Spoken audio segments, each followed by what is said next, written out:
I believe all of us ready sa word o ang word ni Lord this morning atong paghisgutan. Pursuing your God-given dream.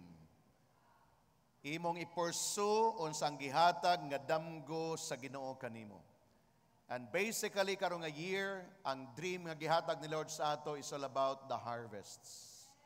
The vision of great harvests. Mao na atong gidream. Mao na atong gi-receive.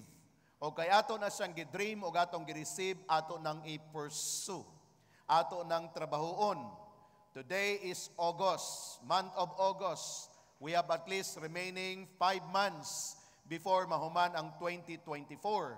And then out of this remaining 5 months or 4 months to go, then mao ni siya ang moment nga i-fulfill ni Lord what has been our dream. Unsa ang atong gidamgo for the year 2024.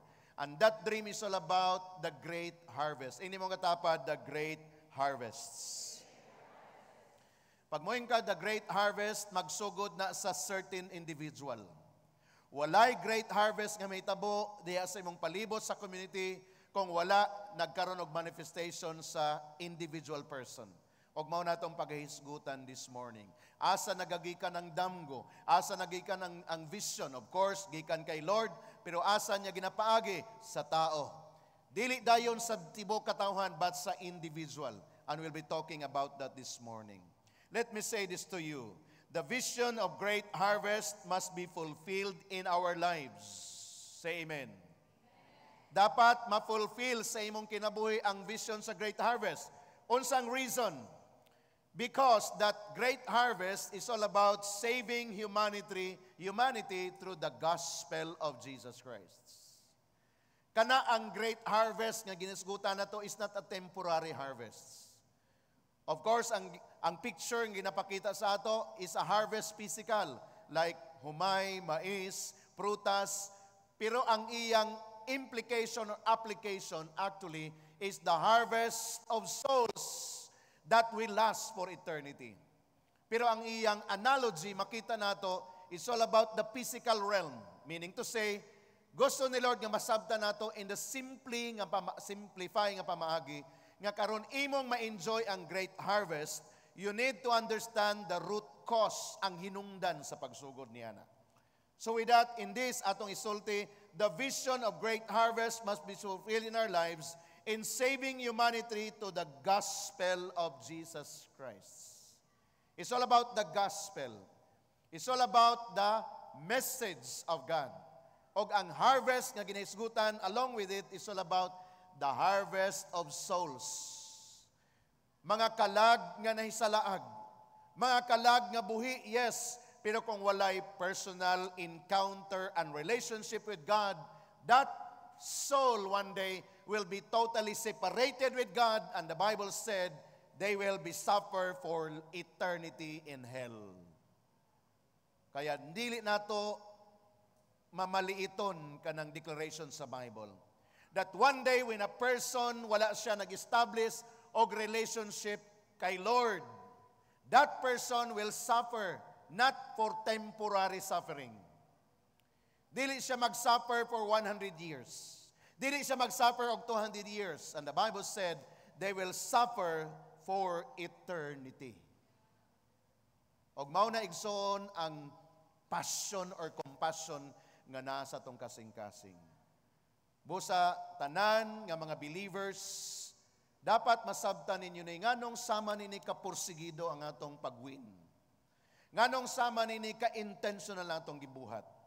Nganong sama niini nga ginahatag nato sa matagusa ang words sa Ginoo o dapat ang matagusa mag-respond sa word sa Ginoo because one day pag dili ka seryoso sa imong relasyon kay Lord, again you will suffer not just for temporary but suffering for eternity. But the other side, there is good news. And the good news is God is preparing, nag-andam ang atong pinalangga nga Dios og nagpangga kanato. The most loving God nga naglove sa ato unconditionally, nag-prepare siya sa tanan nga nakapagrelasyon sa iyang bugtong anak nga sa Hesukristo og samtang sa imong pagpaabot, nag-serve ka kaniya nag-andam siya kanimo og kinabuhing walay katapusan. Og mao na ang atong ginatutukan. Samtang wala pa na nimo na sinati karon, of course, by virtue sa promise ni Lord na kay eternity, but the reality na apakaani nga flesh, makasala, masipyat, magkamali, but salamat sa Ginoo kay na iyang grace nga nagaagak ka nato, so that the moment we will confess our sins to Him, God is telling us, come, I will accept you, we will tarry together, we will journey together, I will restore you. While nataning alive, the battle must go on. Where in fact, there is a message nga itong gidevelop na nagingon, life is a test. There is always a series of testings nga nagahitabo sa ato. So kanang mga testings nga nahitabo is either ma-fail ka, kay ingon si Bishop Uriel, okay lang ma-fail. Importante maka-recover ka sa imong pagka-fail. Ayaw pag-stay nga failure ka for life. No. Okay lang ma-fail, but you have to restore it back. You have to recover. And then you will have to do it again after you learn many things. These are mga butang igsoon na gusto nako maplastar una sa atong huna-huna para makasayod ka mo kung anong sama nini kita ka seryoso. Kung nagikan ka sa usa ka panagtigom nga walay seriousness about sa pag-share sa word o ginasubaybayan gyud kung na-apply sa imo, this is but our kind of ministry na gusto nato masabtan. That's why we implement discipleship. No? Kaya yung magkakurat no sa mga baguhan, nganong gina-follow up man ko, nganong gina-text man gyud ko, nganong ginabisitahan ko, nganong moabot man ko sa balay para mag-cell group, magsimbalay kami. Ingana ka seryoso ang gospel presentation. Kay dili kita gusto nga ma-deceive kita one day. Og dili ni mao ang plano sa kaaway. Gusto niya mag-relax ka. Gusto niya chill lang ang life. Gusto niya nga dili ka magseryoso kay Lord. Kaya doon ay mga words na ginapaabot niya sa imo nga, pwede lang mag-relax, pwede magsimba usahay, pwede ra po dili. Pwede ra po nga magbasag Bible, pwede ra po dili. No, that is not our advocacy. Pwede gyud kanunay nga magsimba ka, pwede gyud kanunay nga magbasa ka sa Bible. That is your foundation, strong foundation. And let me bring your attention this morning sa story sa Bible. Common is siya, but when I read it again, and ask the Lord again, ingon ako, Lord, this is what we need. Before reading the text, it says here, what we see in the spiritual is reproduced in the natural. Unsa ang iyong makita diha sa spiritual, meaning about your relationship with God, then mahitabo siya in the natural. Why? Because that God, ang Diyos nga diin kita nakipagrelasyon, He will surely siguraduon niya nga mahitabo unsa ang imong gi-claim, unsa ang word nga imong gi-receive. That's why very strong ang atong advocacy, have the word of God. Did you hear the testimony this morning? It's a preaching already. It's a series of words. Kanya lang ang nakalahi dito, iyang gi-personalize ang mga verses sa Bible. Because the way she received the word, it's, Lord, this is your message for me. Therefore, instead of Jacob, this is my name, Soset, ingon siya kaganina. Instead of Israel, Israel is a nation. This is my family, Balaba family. And you know what? God is looking for someone who will receive His word personally. Can I hear an amen? Nangita ang Dios ni ana, kinsay mo receive sa akong word, kinsay mo claim sa akong word. And when someone receive and claim His word, He makes sure that His word will come into reality. Kaya please, pagbasa niyo Bible, ay kay Abraham man na, ay kay Joseph man na, ay kay David, wa mo ko'y labot ana, sigurado wa kay labot. Nga naman, gipamulong mo na. Ay ilaha raman, kay Pablo raman na. Kay Pablo ra gyud to, wa gina-impact sa imuha. Nga naman, wala man imong i-receive. But the moment imong i-receive, Lord, bisan kay Pablo ni, bisan kay Pedro ni Lord, sa dihang niingon si Pedro, you know, Lord, that I love you. Lord, ako sa Lord mo ingon, si Pedro nagsulti. Ako sa Lord mo ingon, you know, Lord, that I love you. Then God said, Yes, because you claim my word, let my word be true to you. Mao na reason nga nung dunay Bible. Mao na reason nga nung gisulat ang Bible. Kabalo mo sang Bible, life's manual. Dili ni manual sa uban, ikaw ni nga nag-receive. That is why a lot of Christians wala nag-impact sa ila ang promise ni Lord kay they never claim it. Matingala ka, Christian may nag-serve man ni kay Lord, nganong lisod ang kinabuhi, grabe daghan mga promises, wala man siya gi-enjoy. Because that Christian, she never received the word personally. Because it is a personal relationship with God. It's up to God. Because actually, it is His word, not your word, not my word. And these are the things na gusto nato i-journey. Because we are advocating personal relationship. Say to your neighbor, personal relationship. Here comes the message. Let us study here the life of Joseph. Joseph the dreamer. Genesis 37, 1 to 11. Verse 1. Now Jacob dwelt in the land where his father was a stranger, in the land of Canaan. Stranger sila in the land of Canaan. Verse number 2. This is the history of Jacob.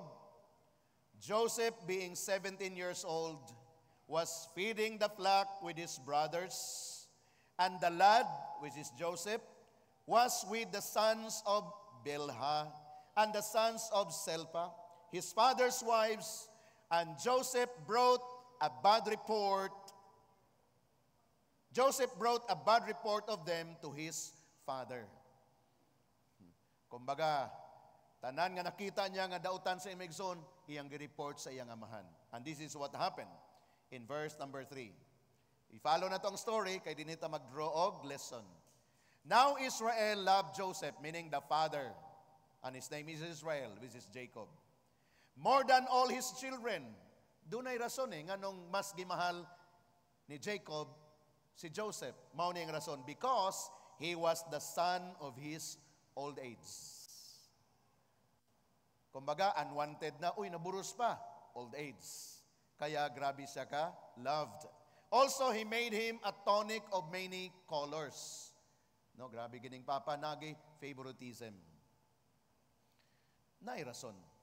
Yan. So, mo ning nahitabo tungod sa sitwasyon. Verse number 4. But when his brothers saw that their father loved him more than all his brothers, unsa ilang reaction? Read, kung nakakita mo. Unsa reaction? Oy, gamay rin nakakita. Ready, go. Gamay rin gihapon nakabasa. Di mo makakita? Ready, want to read. They hated him and could not speak peaceable to him. No? Sounds familiar? Nahitabo sa Old Testament story. Kay paborito man, lagot ang tanan. Kunya di sila makasulti og nindot, puro tanan dautan. Bisan pag nindot ang gipakita, hindi dautan gihapon na. Why? Nanay problema sa kasing-kasing. Ayan. Later, mag-draw tag lesson. I'll read. Verse number 5. Now Joseph had a dream. Another problem. Dunay damgo, and he told it to his brothers, and they hated him even more. Hingsamot. Nadugangan. Unsay nakapadugang sa kasuko tungod sa damgo. Tungod sa nakitaan. So pangutanay imong katapa doon na ba kay damgo? Sigurado na ay masuko. Damgo nga nindot, pangandoy sa kinabuhi, mga nindot nga mo nakita, wow, mao ni ang gusto nako mahitabo. Pag naay makadungog, masuko. Sounds familiar, no? Nahitabo kay Joseph. They hated him even more. Verse number 6. So he said to them, please hear this dream which I have dreamed. Grabe, gipapadungog pagyod, gi-explain unsa man ang damgo. gi-explain. Verse number 7, mao ni ang damgo. There we were binding sheaves in the field. Then behold, my sheaf arose and also stood upright. And indeed, your sheaves stood all around and bowed down to my sheaf. Tanan nga ilang gigunitan, nagbow down. Dito sa iyang gigunitan, meaning to say, someone is going to lead them. Og mao ni ang gi-explain sa verse number 7 and verse number 8. And his brothers said to him, shall you indeed reign over us?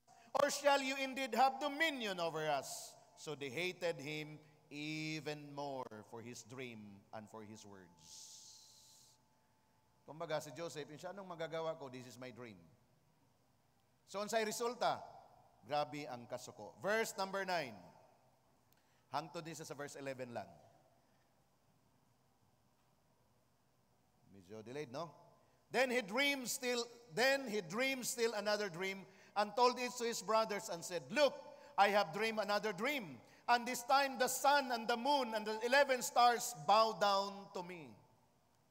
Kabang mo bright kayo ang mga naminaw sa iyang dream kay ila din gi-apply kami mana. Ang papa, ang mama ug ang 11 kami nagsuon kami mana unya nagbow down me. Mga bright po sila kay nakakuha sila sa damgo. Verse number 10. Mao ning nahitabo. So he told it to his father and his brothers, and his father rebuked and said to him, what is this dream that you have dreamed? Shall your mother and I and your brother indeed come to bow down to earth before you? And this is the right response, good response of the parents in verse number 11. And his brothers envied him, but his father kept the matter in mind. So it's all about dreams and visions. Siguro kung si Joseph walay damgo, walay pangandoy, walay nakitan, wala kayo nahitabo sa iyang life during the time. Okay lang, normal ang kinabuhi. Kesira-sira. Unsay naa, maura na. Dito nagkaroon og difference, dito nagkaroon og kalainan, dito nagkaroon og distinction ang life ni Joseph when he had a dream. When Joseph saw the vision, when Joseph decided to embrace the revelation of God, dito nag-start ang iyang kinabuhi nga nahimong colorful. Dili nindot dayon ang hitabo sa iyang life. In fact, padayon ang atong basahon na sa ninyo, assignment unsay nahitabo kay Joseph, tremendous ang nahitabo sa iyang life. Dili basta-basta ang iyang nagian because of that dream, because of that vision, because of the revelation nga iyang gi-receive sa iyang kinabuhi, sa iyang kagalingan. With this story, mga disciples, mga anak sa Diyos, we will never describe things around us correctly if we do not have the vision. Kung wala kay nakitaan, wala kay revelation, wala kay damgo, ay bali wala sa imo ha. Walay difference. Dili nimo ma-describe ang mga butang nga insakto og tama kung wala kay gikuptan. Kung sa akong ginapasabot, kung sabay ka lang sa panon, as if everything is normal, okay lang. Kung ang imong Christian life, wala ka nagpalalom, wala ka naging seryoso, as if everything is okay lang sa imong palibot. Pwede kami, ay ka na okay raman na, okay ra gyud na, oy, daghan bitaw nagbuhat niya na. When you don't have the dream and the revelation of the Lord. Kaba mo asa maggikan o asa mag-start ang life nimo nga magkaroon distinction when you receive the word and that word became a revelation and that word become your guide sa imong life. Ngano man, dili nakaparihas nila sa imong direction because you have something na in your heart og mao na to imong gina-pursue. But my warning to you is, are you ready to face the realities? O kay balmo, kadaghanan mga Christian, dili sila ready. Kaya ang tendency, forget about the dream, forget about the vision, forget about the revelation, back to my old life na lang. Kasi mas bibo ang barkaday, mas bibo ang dati na kong ginahimo, mas bibo tong okay lang ang kinabuhi. Then, walay distinction nga hitabo. But I tell you this morning, that is not the kind of direction we have here in our journey. That's why gina-journey nato ang tanan nga ask the Lord for His Word. And when you have the Word, that makes you distinct person. Lahi ang dagan sa imong ginabuhi. Look at this. We can never describe things around us correctly if we do not have visions. Sa imong balay, bisan ka ng imong kaubanan diha, wala na nag-serve kay Lord. Kung wala kay vision para nimo, okay ra. Bisan pag nanay mga maot na nga mga nanggawas nga mga sinultihan sa ilang bibig, kung wala kay vision para nimo, normal lang. Sa imong opisina, kung wala kay vision nga na-receive, wala kay word ni Lord sa imong kasing-kasing, para nimo ang mga tao sa imong palibot, okay lang, normal lang na sila. But when you have the vision, revelation, every time makakita kag tao nga harass, helpless, sheep without a shepherd, ang una dayon nga masulod sa imong kasing-kasing, Lord, give me compassion that I may share the gospel to this person. Kaya this time, magkaroon kag realization sa imong kagalingon. Doon na ba ko'y dream? Doon na ba ko'y damgo? Doon na ba ko'y pananawon? Doon na ba'y gi-reveal si Lord sa ako? Nga akong i-position akong kagalingon, i-prepare na ako akong kagalingon so that no matter what, along the way, I am holding on, ginagunita na ko unsang gi-reveal ni Lord para sa ako. Do you have a dream to live with God for eternity with heaven? Do you have that dream? Do you have that revelation? Hold on to that. Because that will make you distinct person. That will make you different. Kung ang imong destiny is going to heaven, maunay makabutang sa imong kalainan sa uban because kay balo ka asa ka padulong. Kay balo ka mo say no to the things nga kay balo ka dili acceptable kay Lord. Makain ka, no.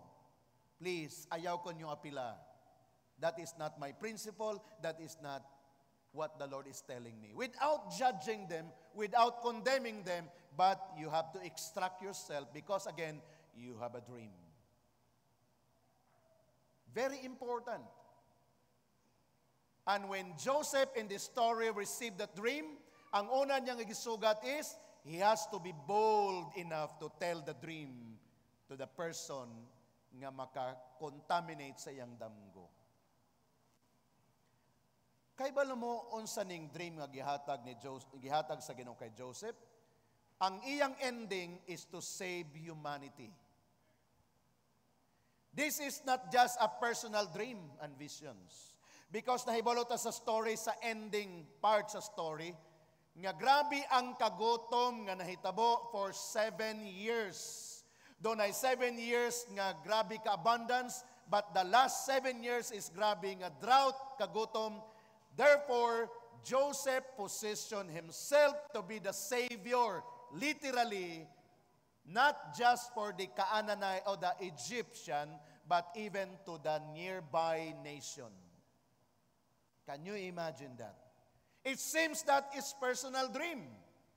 Pero when Joseph pursued that dream, ang nasave niya all humanity. Because gi-pursue ni Joseph ang dream. It might be today, nagdamgo ka, nga muasinso ko, mulambo ko, magtinud-anay ko sa Ginoo. Murag personal siya, pero kay balmo, unsang effect niya na, all people around you will be affected when you are serious with what you receive from the Lord. Mao na ang iyang impact igsoon. Okay lang nga sa sugod, gitawag kang selfish ba nimo? Wa na kay pakialam sa ka selfish ba gid nimo? Nahibalo ka kanang imong gi-establish karon alone, one day mag-effect na sa ilaha. Why? Because one day, kababong sa may tabo, pag magkaguliyang na ilang kinabuhi, ikaw ang ilang mahidumduman. Nga naman, doon na kay wisdom from the Lord. Kahibalo ka mo handle sa situation. Kabalo ka mo handle sa problema. Why? You have the wisdom from the Lord. Asa sila mudagan sa imuha. This was what happened sa life ni Joseph. Natinuod ang damgo. Dugay na fulfill, pero natinuod. Nag-bow down sa iyang maigsoon, 11 with them. Even ang iyang parents nag-bow down sa iya. wa sila kaila, nga mo man dito si Joseph, pero ang ending, nagpaila si Joseph sa ila, and then finally, there is that what we call victory celebration, because Joseph hold on to the dream. Mao na igsoon ang atong gina-advocate, unless doon na kay word ni Lord. And that word became your dream, your vision. Regardless unsay may tabo sa palibot, gabalik-balik sa imo, I have a word, I have a word, I have the word, and let that word become into reality. Ang problema sa Christian nga walay word, kaya siya isway sa mga circumstances. Pag wala kay pulong, doon na lang kay problema, sa iyo na kay mo give up. Sa iyo na kay mo give way, na kay problema, na kay panginahanglan, wala kay word. That is a big difference. Now, atong tanawon din siguro mga negative ni, pero this is to prepare us. Because sa atong journey, wala nagpromise si Lord sa atong, nga nindot ang tanan nga mahitabo. Where in fact, there will be a series of testing. Sa verse 5, gideclare dita, Joseph had a dream. Ingna imong katapat, I have a dream. Ayan, personal ha? You have a dream. Joseph had a dream. And the great majority of human beings have dreams that never become reality because they throw in the towel too soon.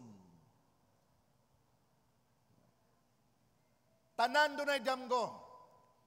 Na-remember mo sa bata? Elementary? Gamay pa. Kinder pa gani. Nananay damgo sa iyong kinabuhi. Anong gusto mo paglaki mo? Grabe, straightforward. Regardless sa iyang background sa family, bisang nagkalisod na nga bata, naglisod gani siguro magpa-eskwela iyang mama, iyang papa, pero ang bata doon na gusto ko maging doktor. Wala siya pakialam sa iyang background. Wala siya nagtanaw, makapa-eskwela ka kung ginikanan na no, basta kay dunay gibutang sa iyang kasing-kasing. Gusto ko mahimong piloto, gusto ko mahimong engineer, gusto ko mahimong abogado. Pag ang ginikanan makadungog, makulbaan ang ginikanan. Pero ang bata, dunay dream. Ang problema ng adamgo, along the way, it says here, the great majority of human beings have dreams that never become reality because they throw in the towel too soon. Surrender ba? Kanang imong katapad, nakaagi po nang nagsurrender na siyang damgo. Kaya kung imo na siyang ipabalik sa iyang damgo, siya sayang, dili unta nimo akong kinabuhi kung gipadayon lang ako akong damgo. Pero sultihan ta ka, unsa nang naanay mo karon, you can start from that situation. Because the Lord is a God of chance. But tingnan imong katapad, I had a dream. Ayan. Hold on to that dream because you had a dream. Ang problema sa atong palibot is this. Very few people understand a dreamer. Labi na sa Filipino context, common. Sulaye, iniguli nimo, sultihan nimo ang mga nindot nga gihimo ni Lord sa imo. Sa mga imong daatan nga mga barkada, kay balo na kaon sa ilang reactions. Especially mo yung nakasala, Brad, sugod karon, maninuod na gyud ko sa Ginoo, nakasabot na gyud ko sa akong pag-alagad sa Ginoo, nakasabot na gyud ko sa gugma si Lord sa ako. Ang imong gisultihan ni imong barkada kaniadto, kay balo na kaon sa ilang response. Kaya kung dili ka strong in that dream that you have, it might be sa ila pa lang sunog ka na, pwede na mapalong ang imong damgo. But the moment ka na nga dream gikan kay Lord, regardless of the people around you. That's why, gibalikan nato kay ng verse number 5 to verse number 8, ang grabe nga reaksyon sa mga unexpected people unta nga na kay Joseph palibot, which is iyang magison, but their reaction is that they hated all the more. Kung sa'y gibuhat ni Joseph sa ila? Wala, nagdamgo lang si Joseph. Gihilabtan man ni Joseph sila? Wala. Nagdamgo lang siya. Gishare lang ni Joseph ang iyang na-receive nga revelation from the Lord. So, unsang ilang reaction? They hated him all the more. That's why this morning, let me prepare every one of us. At least I have points here, 1, 2, 3, about how to stand strong on your God-given dreams. Tingnan mo katapad, I had a dream. But this morning, I'd like to prepare each one of us how to stand strong on your God-given dreams. Number one, para magligon ka, you have to confront oppositions. Confront oppositions. Tanan nga mga nagbabag sa imong damgo, confront them. Not for war, but confront them that your dream is true. Your dream is a God-given dream. By way of confrontation is that you stand firm, stand strong, be firm. Have the assurance from what? From the one who gave that dream to you. Dapat dito ka mag-draw og strength sa iya. Stand strong, confront every oppositions. Kay naagay mo oppose. Where in fact, sa life ni Joseph, everyone opposes him. Grabe, walay kakampi sa Joseph, si Lord lang. Ang ending sa iyang papa, pagsumbong, gikasapan pa siya, pero one day, namalandong iyang papa. The father and the mother keep that dream in their heart, namalandong. Pero gikasabaan na si Joseph. Giwarningan na si Joseph. So therefore, we need to confront opposition. While God was showing Joseph the future blessing that was waiting for him, the enemy quickly mobilized his best soldiers to prevent Joseph by any possible means to keep God's dream from being fulfilled. Dunay enemy. Kining word niyo, mobilization. Grabe. The enemy quickly mobilized. Paspas kayo eh. Tanang alipuris, lihok. Sound sa nga purpose, para lang tanggalon. Para lang dili matuman ang damgo. Kaya sa tanang mga dreamer, tanan nga nag-receive sa word, dunay opposition. Dunay mo palag. Dunay mag-negative. The best approach and the best response, number one, is to confront them by way of standing still. Ang kaaway, manggod, pag maghimo na sila og mga kind of barriers para ma-fulfill mong dream, naghulat na sila nga mo-surrender ka, mo-throw off na ka. Pero ang imong buhaton, confront them. Stand firm. Kung nainangantsaw sa imo, nga karon nag-serve ka na kay Lord, tinud-anay, the more nga ipakita nimo sa ila, dili ni komedya kong gihimo. Dili ni siya, ako lang. This is from the Lord. Yes, na-encourage ko ni pastor, na-encourage ko sa akong leader kaya siya nag-invite sa ako, but nag-establish ko sa akong relasyon kay Lord. Even one day, wala na akong leader. Even one day, wala na si pastor. Na si Lord, siya nga akong encourager. Can I hear an amen? Wala nagdepende ang akong pag-serve kay Lord sa mga tao around me. Praise God, salamat. Give sila tanan ni Lord.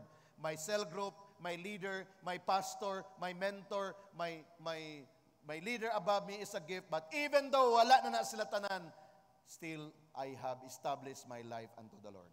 Can I hear an amen that again? Dili mi gusto maging dependent mo sa amo. Magdepend ang tanan kay Lord. And by that, you are standing strong as to confront opposition. Number 2, ng imong buhaton, how to stand strong on your God-given dreams. Confront depression. Tinuod ba nga ma-depress ka? Pagtanan, negative na? Pagtanan, wala na nag-support sa imo? Tinuod ba nga maka-feel kag depression? Confront them. You must understand clearly that the enemy's purpose for adversary is to discourage you so that you lose hope and bury your dreams. Ayaw ilubong ang imong mga damgo. Mana si Miles Monroe, buhi pa to, si Miles Monroe nag-declare na siya, ang pinakamayaman, pinakadato nga lugar sa tibuok kalibutan ang sementeryo. Nga naman, tanang mga damgo na lubong. Ang mga tao nga supposedly mahimo silang great people, billionaire, mga sikat nga mga CEO, nalubong apil sa ila pagkamatay. kay wala nila na-share ang ilang mga dreams. So yun na imong katapad, ayaw ilubong ang imong damgo. That's why you have to confront depression. Real ang depression, igsoon. Pero na truth from the Bible. Ingon pa sa kong higala, ma-depress manggani ang yuta nga way pagbati. Mga driver, kakita na mong yuta nga highway nga na-depress. Matingala ka no, pagbiyahin mo, ganun, nikuan man yung nabuak siminto, na-depress ang yuta, so nabagsak ang siminto. So ma-depress manggani ang highway nga way pagbati, ang tao na ba? Pero you have to confront depression. Face them. Number 3, facing obstacles. Puro ni tanan palaban.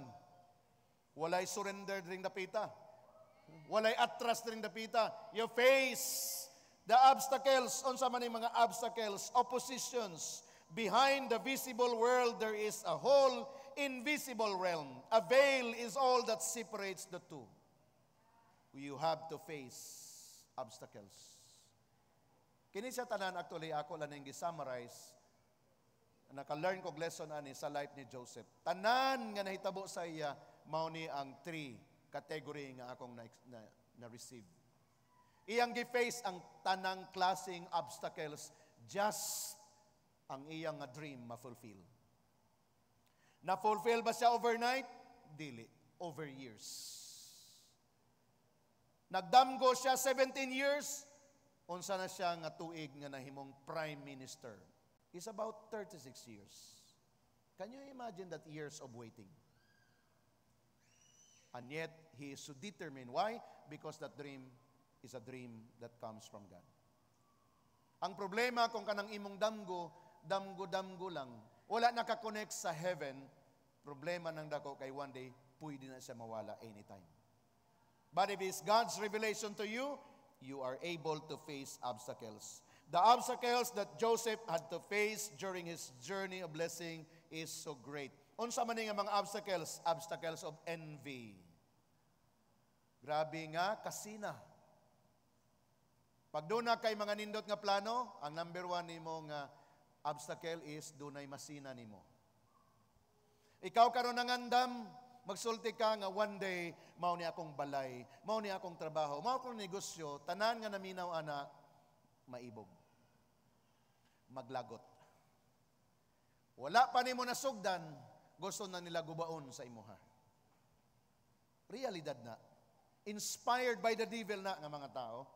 That's why you need to really stand firm of that dream. Of course, dili ka magpakahilom. Imo siyang isulti, pero kay balo ka, paano nimo barugan if that dream comes from the Lord.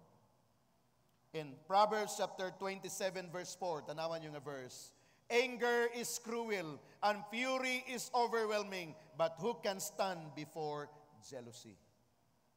Grabe, no? Mas kuyaw ang jealousy kaysa anger. Mas kuyaw ang jealousy kaysa fury. Who can stand against jealousy?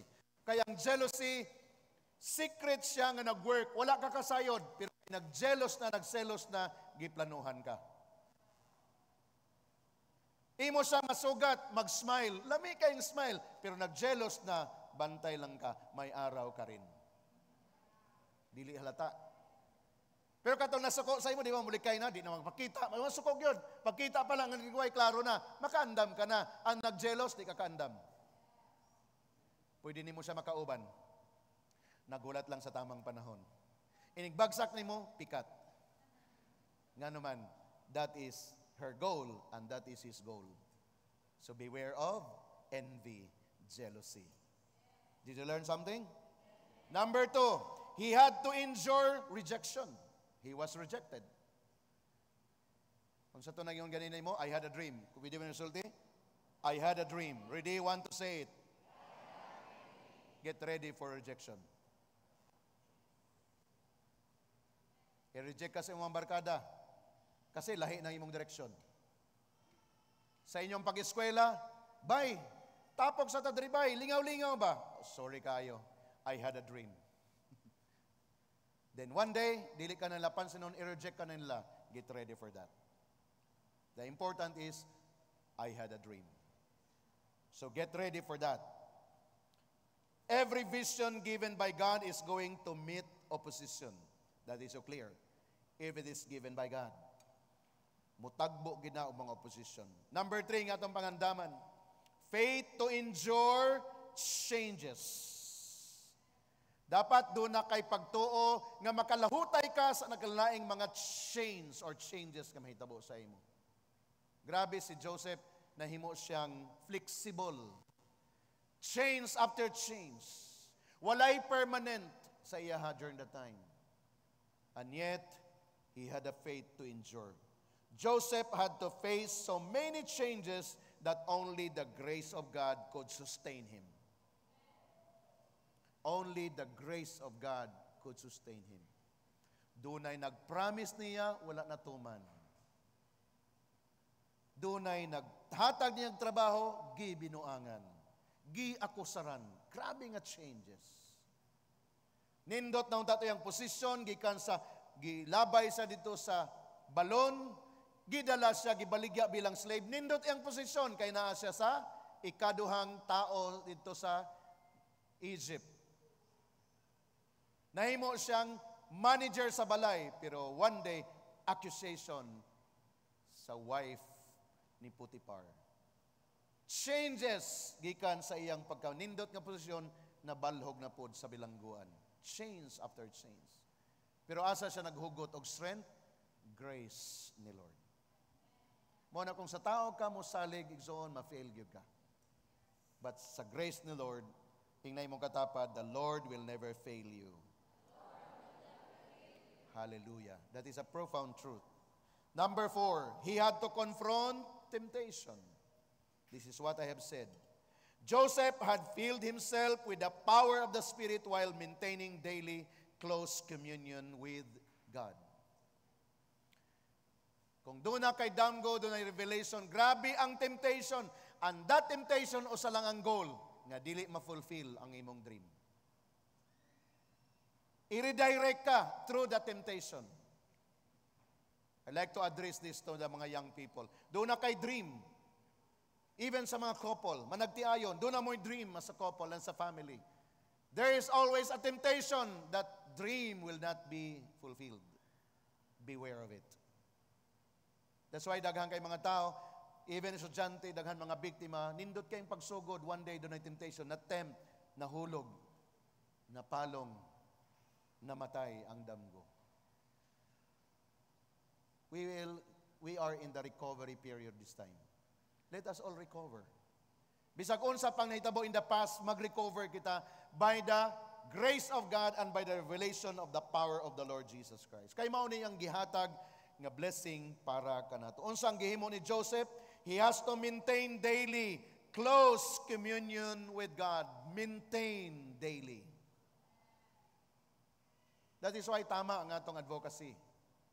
Kining atong gitawag na 5 basic discipline. Pwede ba nato ma-review? Number 1 nga discipline sa usa ka disciple is daily devotion. Say it, daily devotion. Number 2 nga basic discipline sa usa ka disciple is cell group once a week. Ingnay mo katapad, cell group once a week. Number 3 nga discipline sa usa ka disciple is Sunday celebration is non-negotiable. Sige daw, isulti daw.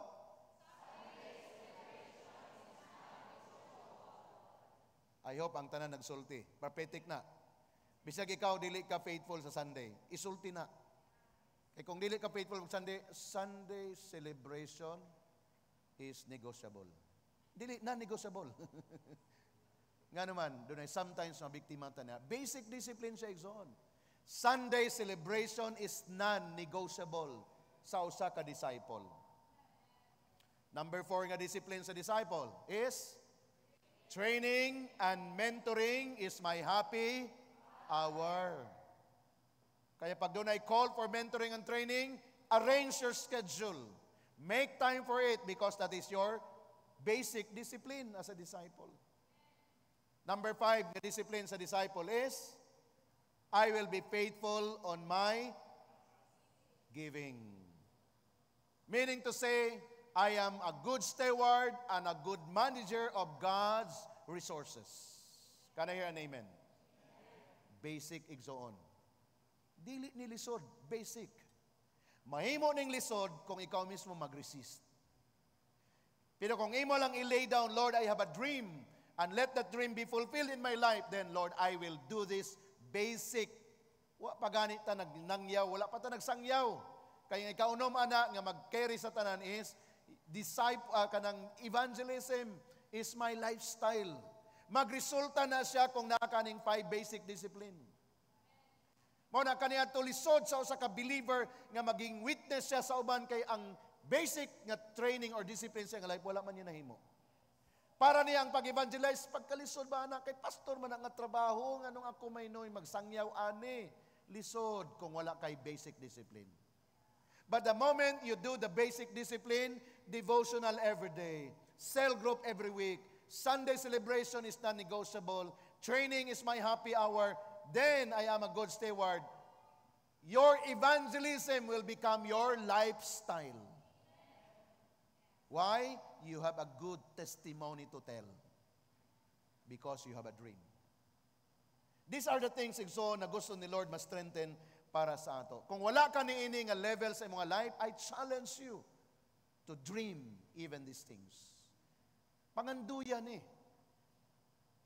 Kay dili ni siya program, lifestyle. Design ni siya ni Lord para sa ato. Until siyang pagbalik mo namin ka, Pastor, hangtod ka no sa tamag evangelize, hangtod dili po mo balik si Kristo. Pastor, hasta ka no sa ako mag-evangelize, hangtod buhi ka pa, kung mamatay ka na undang na pug ka. Pero yung na mo katapad, dugay ka pa mamatay. Kinsay ga-receive niya na? Amen. So kay dugay pa ka mamatay, mag-evangelize ta. Pero ang evangelism, bunga siya sa imong basic discipline. That is why, praise God, doon na yung mga small cloud nga itong nakita. Leaders, to God be the glory sa inyong mga kinabuhi. 144 leaders, nagapagamit mo kay Lord, salamat sa Ginoo. Grabe, bisag asa na mga abot-abot para lang din mag-reach out to mga people. The Lord sees your heart and the Lord will bless you. This is our dream. And this is to fulfill what the Lord has given us. God strengthens us so that we can fulfill our dreams. Can I hear an amen to that? Ang paglig-on sa Ginoo iyang ihatag sa ato. Para unsa? Para unsa nganong nabuhi ka sa kalibutan? To fulfill your dream. And what is that dream? A God-given dream. A dream that fulfills the kingdom assignment ni Lord. Mauna, tama ang atong gi-advocate. Yes, we advocate that every one of us will become prosperous, maging successful. Question, for what? Para asa? Let that success, let that money, let that blessing ang mabot sa imo be connected to the kingdom agenda ni Lord. Can I hear an amen? That's why we advocate that all of us will become prosperous. And that prosperity will connect to the kingdom of the Lord. So that mas mapadali nato ang pag-spread sa gospel. Kaya ang blessing, ipaagi ni Lord sa imo. The challenge is, are you a good steward for that kind of blessing? You know what? Lastly, and finally, Joseph had to wait before God to show him a dream fulfilled. The word here is to wait upon God. Kinsay mag-fulfill sa dream? Si God. I had a dream. God will fulfill that dream. What is my preparation? Wait. While waiting, I need to be connected to Him. Because surely that dream will come to pass. Let me bring this last verse to you. Genesis 41, 39, and 40. Wala siya sa slide, but let me have that verse as we close. Shall we all stand as we have this verse? Kay mao ni siya ang nagtapos sa life ni Joseph nga gipakita sa Ginoo. Joseph, you had a dream. Now you will enjoy the fruit of that dream. Unsa yung gingon sa verse 39, verse 40, Genesis 41.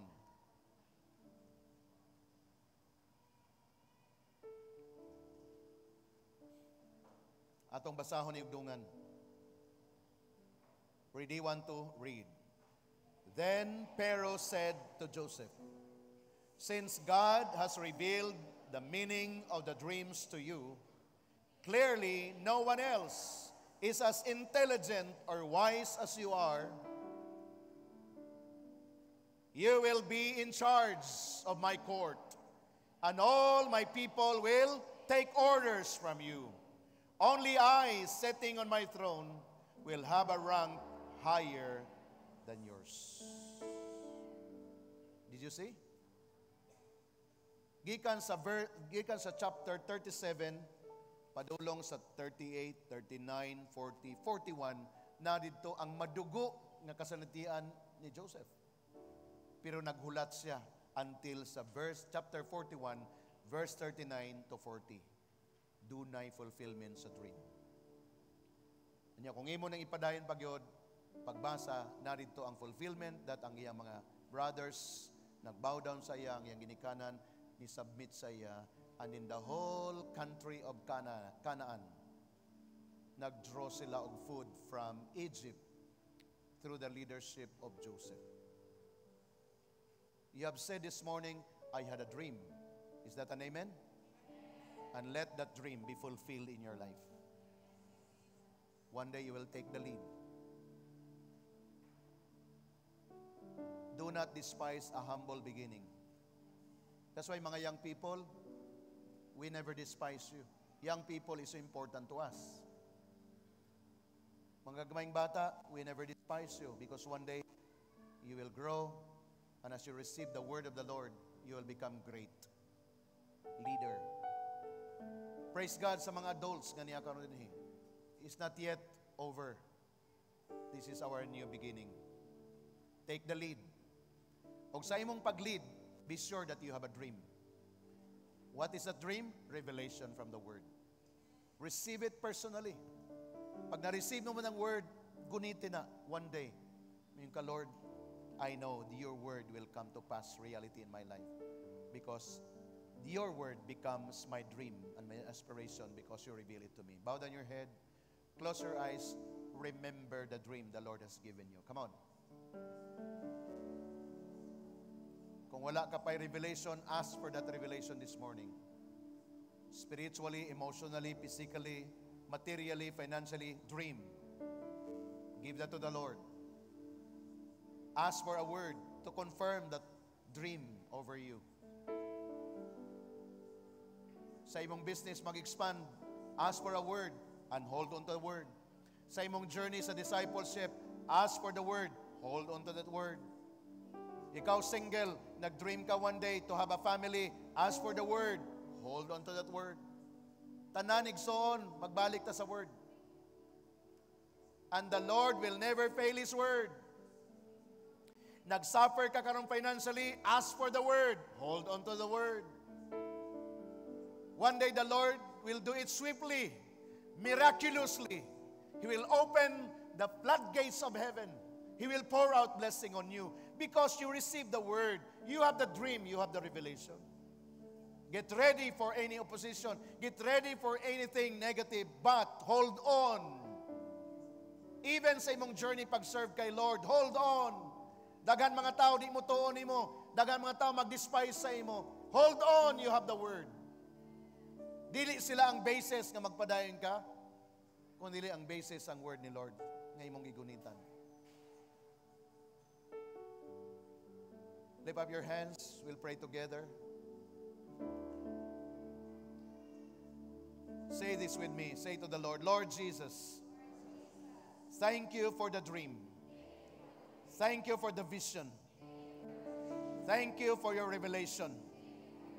I hold on to what you have said according to your word. I receive it. I believe it. And I'm waiting for its fulfillment. Help me, Lord God, to become strong, to get ready, to face any opposition, any obstacles. But I know you are with me. You will never leave me. You will never forsake me. And let my dream be fulfilled to bring glory and honor to your name. Come on, open your mouth and give praise to Jesus. Come on, pasalamati si Lord. Hallelujah! Pasalamati si Lord. Lord, salamat kay Ginoo nga gipadayag nimo ni Samo karon. Ang matagos sa kanamo, Lord, nagandoy nangita gayod og direction. And today, imong gi-reveal sa amo, Lord God, even the life of Joseph. Lord, dili imposible, Ginoo, nga magkaroon migdamgo sa among kinabuhi o kanang nga damgo ma-fulfill, O Lord God, for the glory of your name. Damgo nga nindot, Lord God, sa among panimalay, sa among business, sa among trabaho, sa pag-eskwela. Tanan nga gusto namo nga may tabo nga nindot, Lord. Amo ning isangon kanimo, mangayo mig word nimo, Lord, to confirm that dream in us, O God. Amo ning trabahoon, amo ning i-pursue, Ginoo, regardless nga doon mga opposition, because we know this dream is a dream of God over us. Because you have said, O God, I came that you may have life and have it more abundantly. Lord, the dream of being victorious, the dream of being, Lord God, prosperous in life, successful in life, Lord God. Never ka nga nag-dream of failure sa among Ginoo. That's why, Lord, kung na-fail man kami, we will recover. We will be restored in you. By your grace, O God, thank you so much. And here we are as a family, Lord God, ready with a refreshing mind and heart to start all over again because of that dream that comes from you. To God be all the glory for the things that you have done in the name of Jesus. Everybody shout, Amen. Come on, let's celebrate.